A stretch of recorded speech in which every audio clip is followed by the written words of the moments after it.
pals, and welcome to episode 20, the season 1 finale of A Bike and a Beer.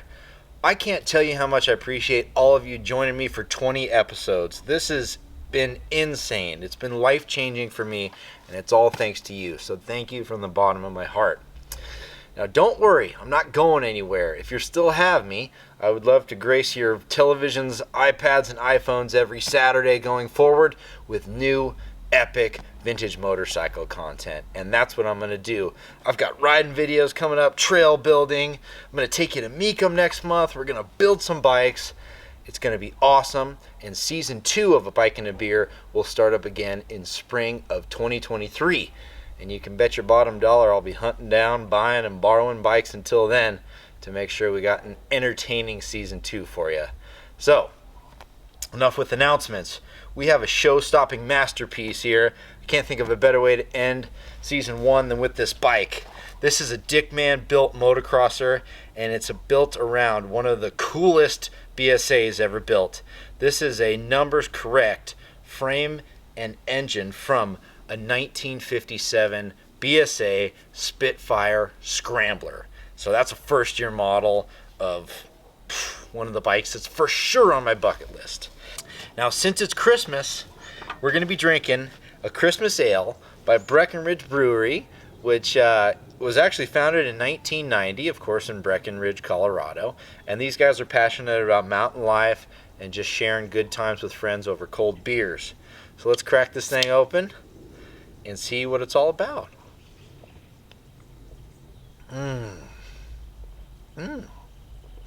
Caramely. Man, nice and smooth. Feels good on a nice cold winter's day. Alright, you ready to learn about this bike? Okay, so, Dick Mann built motocrosser. Now, believe it or not, this is the 4th Dick Mann built bike we've done on this show. What a lucky guy I am to have a friend like Al Wenzel let me borrow these things. But if you don't know who Dick Mann is, we've talked about him before. He's a real icon in the vintage motorcycle world, in the motorcycle world in general. And he was an amazing gentleman who had a 3-decade-long professional racing career, 2-time AMA Grand National Champion, Motorcycle Hall of Famer, but more than that, he just gained the love and respect of pretty much anyone who came across his path. He passed away in 2021. Everyone misses him, but thankfully we get to enjoy the things that he left behind. So, as I mentioned, this bike is built around a 1957 BSA Spitfire Scrambler. So the whole reason the Spitfire Scrambler even exists is because Hap Alzina, who had a BSA dealership in Oakland, which by the way Dick Mann worked at in the early days, he requested from BSA a bike that could actually compete with the Triumph 650 Twin of the day. They needed something fast to handle the desert, so this is what BSA came up with. They took their A10 motor, which they had actually been producing since 1950, and they hopped it up. They put a race cam in it, they increased the compression to 9-to-1, and this is it, the Spitfire Scrambler, which was produced from 57 to 63.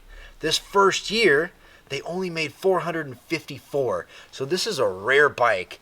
I just love that it's actually used by my buddy Alan. He rode it in the Day of the Dirt. I got to ride it today, and I like that this bike is not some shelf piece in a museum, but it's actually getting used for what it was intended for. Okay, you ready to learn more about this awesome bike? So, we can tell, since this is our 4th Dick Mann build, that by the aluminum struts with holes in them, that this is a later Dick Mann build. So we've got some Modernities on here, like these rims here. These are later Sun rims. They're really well put together. Buchanan's in Southern California sells and assembles these. They're orbiting a BSA hub here. These are Bader forks, and these are BSA triple clamps. Now let's take a closer look at these triple clamps, because this is a really cool thing. This is the kind of stuff I really geek out about. So these are BSA triple clamps, and they have a narrow offset, which makes it so they have more trail. These triple clamps were loved by guys like Bud Eakins, my hero.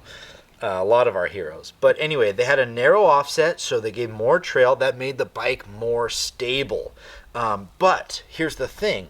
These triple clamps originally were tapered because the BSA stanchions were tapered as well. So these Bader forks have the same size stanchion all the way to the top. So what they did was they machined out the triple clamp so that it accepted the Bader fork. And then they welded a threaded bung to the side here and then sliced it, put a bolt through it so it became a pinch clamp. And that's how they use these Bader forks, but the desired BSA triple clamps. So cool. All right. Alloy tank here. This is a lighted tank. Numbers correct. Duplex A10 frame. CA7A is the prefix for the 1957 Spitfire Scrambler. Here it is. The coveted Spitfire Scrambler motor. Parallel twin 360-degree crank, meaning the pistons go up and down at the same time. This timing cover here allows you to spot it as a BSA 10 from a mile away with that iconic Piled Arms logo, paying homage to BSA's heritage of making firearms. If you kind of think this motor looks familiar, you might be thinking back on episode 1 of this show where I did an aerial Huntmaster. The Huntmasters have a BSA A10 motor in it. It's a little bit different looking timing cover just to kind of make it so it didn't look exactly the same. Bike has a BTH electronic ignition. Alloy head on these motors, and the intake manifold is cast straight into the head. This gearbox is incredibly rare. It's a Scrambles gearbox, but it's a Torrington 2. Torrington refers to the needle bearings on the lay shaft, and it's just perfect for off-road use. Dick Mann's signature foot peg mounts here that mount directly to the gearbox. They're at the perfect position, just feels incredibly natural. This is actually a stock BSA Kickstarter here, so normally we see Terry Weedy starters on these bikes, but cool to see a stock BSA part. That's a factory BSA A10 oil tank, so that's fine right out of the factory. No need to adjust that. This is a 32 millimeter concentric amyl carburetor running into that custom air box with a K&N air filter in there. Custom 2-into-1 exhaust, handcrafted by the one and only Dick Mann. Look how they separate here for installation. It's just an absolute masterpiece. NJB rear shocks. Those work fantastically well. You can see this remade in Nevada sticker here, which Dick Mann put on all of his later builds. Of course, referring to the original Made in England decal that was on the front of many bikes that came out of the UK. We've got sun rims on the rear here. 18 rear, of course, 21 front. Michelin Star crosses, which is a favorite of my buddy Alan. It's got a QD quick disconnect rear hub. This bike has a layover sprocket, which allows you to get a ton more low-end torque just by bolting on basically an additional outer sprocket. These were very common back in the day. You can see these iconic Dick Mann later build aluminum struts here. This is a Spitfire Scrambler Gold Star seat. Gunner gasser throttle up here, amyl alloy levers, bars of his choice. You can see the signature Dick Mann brake lever here with that pinch tubing with some grooves filed in it. All right, time for one of the best parts of the show where we get to start this thing. Let's do it. Petcock on. Tickle, tickle.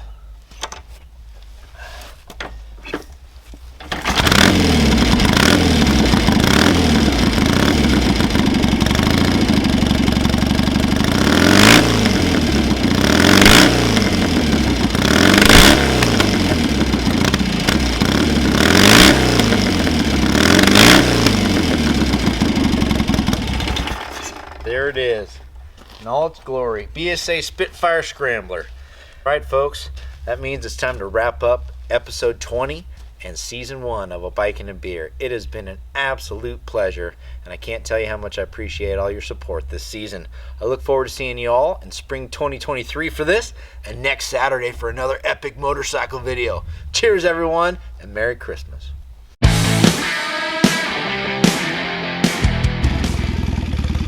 I forgot to tuck in my tummy the whole time.